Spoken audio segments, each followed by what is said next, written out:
আজ আমরা এমন এক পৃথিবীতে বসবাস করছি যেখানে প্রযুক্তি আমাদের জীবনকে সহজ করেছে, কিন্তু একই সঙ্গে আমাদের পায়েও শিকল বেঁধে দিচ্ছে।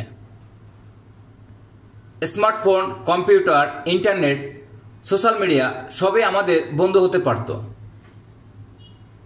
কিন্তু আমরা কি সত্যি এটি নিয়ন্ত্রণে রেখেছি, নাকি এটি আমাদের নিয়ন্ত্রণ করছে?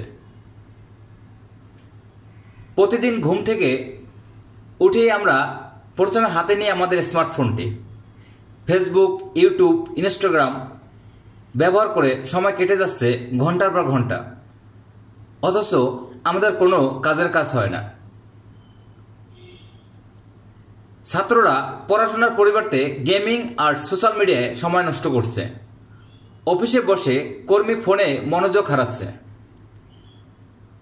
প্রযুক্তি আমাদের জীবনকে দ্রুত করেছে, কিন্তু আমাদের মনকে ধীর এবং অসচেতন করছে। অথচ ভয়াবহ বিষয় হলো ডিজিটাল ডিপেন্ডেন্সি। আমরা মানসিক চাপ কমাতে প্রযুক্তির উপর নির্ভর করি। সম্পর্কের জন্য ফোনের চ্যাট ছাড়া আর কোনো কিছুর উপায় পাই না। শিশুরা শিখছে বাস্তবের বদলে ভার্চুয়াল জগৎকে, কিন্তু প্রযুক্তি যদি বন্ধু হতো আমাদের, তাহলে আমাদের ক্ষমতা আরো বাড়ত। কিন্তু আজকের বাস্তবতায় অনেক সময় এটি আমাদের দাসত্বের শিকলে পরিণত হয়েছে।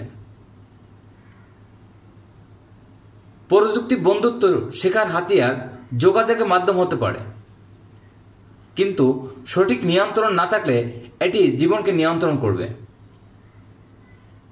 সুতরাং সচেতন হন, প্রযুক্তির ব্যবহারে সীমা রাখেন। মেসেজ স্পষ্ট, প্রযুক্তিকে বন্ধু বানান, না হলে দাসত্ব শিকলে আমাদেরকে বেঁধে ফেলবে। ধন্যবাদ সবাইকে। ভিডিওটি ভালো লাগলে অবশ্যই শেয়ার করবেন, আর এমন ভিডিও পেতে পেজটি ফলো দিয়ে রাখবেন। ধন্যবাদ সবাইকে।